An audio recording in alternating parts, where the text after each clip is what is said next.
Evening, everyone. It is 5:52 on Wednesday evening, and this is your closing comment. It is video number 2023, just like the year.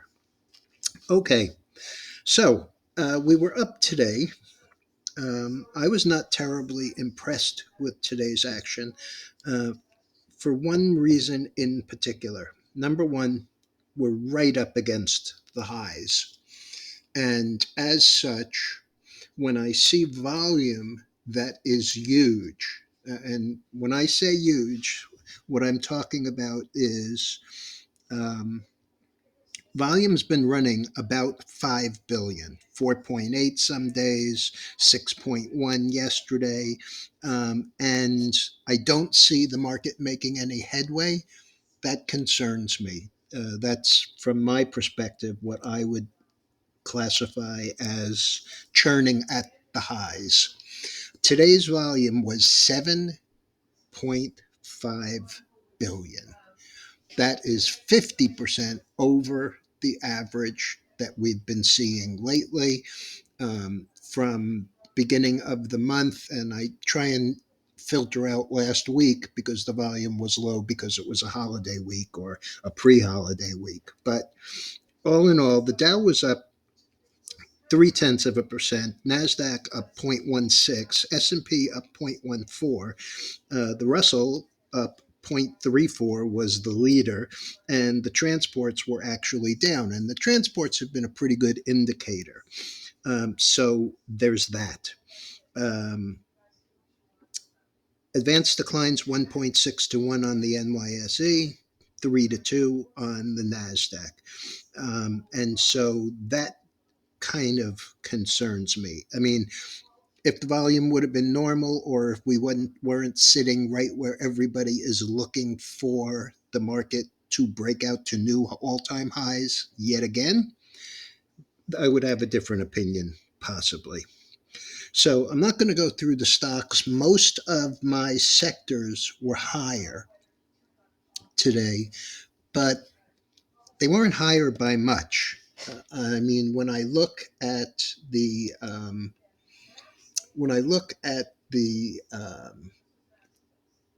food supply chain and I see that on a $46 ETF for the group, we were up 8 cents. That does not impress me. The financials up on the day, 14 cents, a third of 1%. Pot was down. Energy was down because oil was down. But retail on a $73.12 ETF was up 41 cents. Work from home up a penny. So you get the general idea. I just was not that impressed, and that volume makes me very, very skeptical. So that's where we are as far as that goes. Now, two stocks that I noticed. Um, I mentioned one this morning, CYTK. CYTK is another biotech, CYTK, and that is CYTO Kinetics. And they have a really good heart drug, and it actually repairs the muscles of the heart. So that one this morning had gone from 45.71. It had a high of 71 and a last of 70.01, up 24 and change for 53%. Well, that was just the beginning, because by the regular market close at 4 o'clock, it was a high of 84.60 and a last of 82.51, up 36.80 or 80.5%.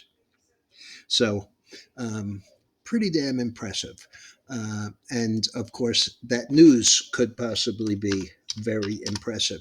Here's another one, a small one, um, also in the biotech. Cingulate, CING is the symbol. It was one that has an adjusted high of about $20.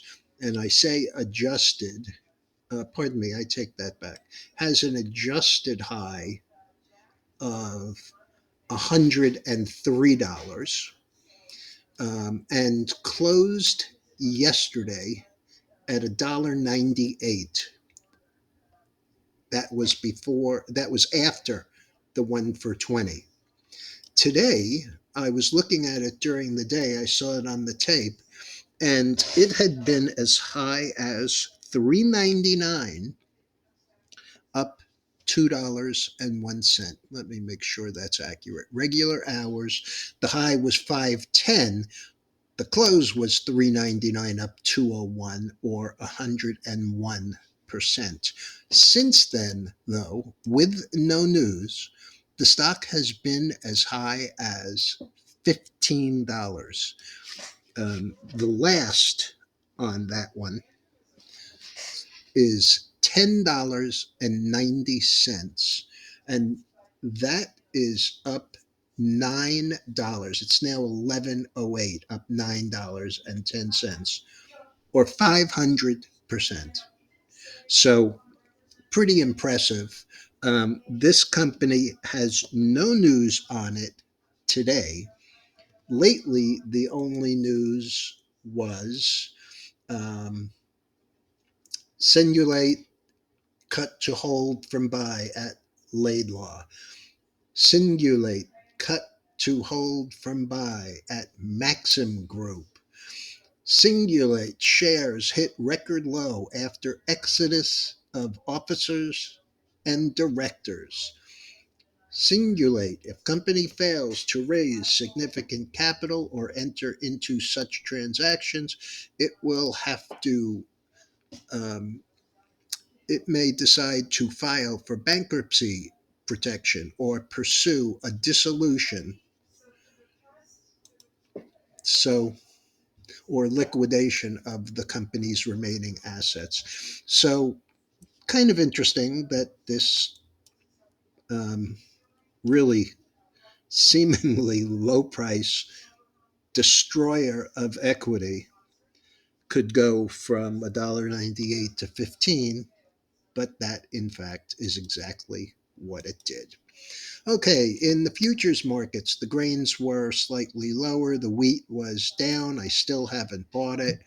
Um, Soybeans were up 1.5.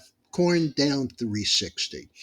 Um, the gold was up $23.30. And it wasn't that there was that much news about the gold, but when you have a 10-year that goes down 9 basis points on the day to 378.9, below 380, that is bullish for the metals.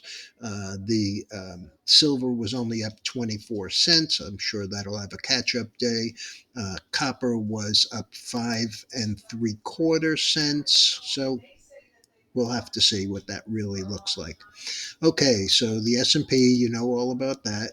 The dollar, with the bonds going up 1.625 on the day and the 10-year going up almost 0.75 points, took the dollar to the downside, closing 100.65, down 45 cents.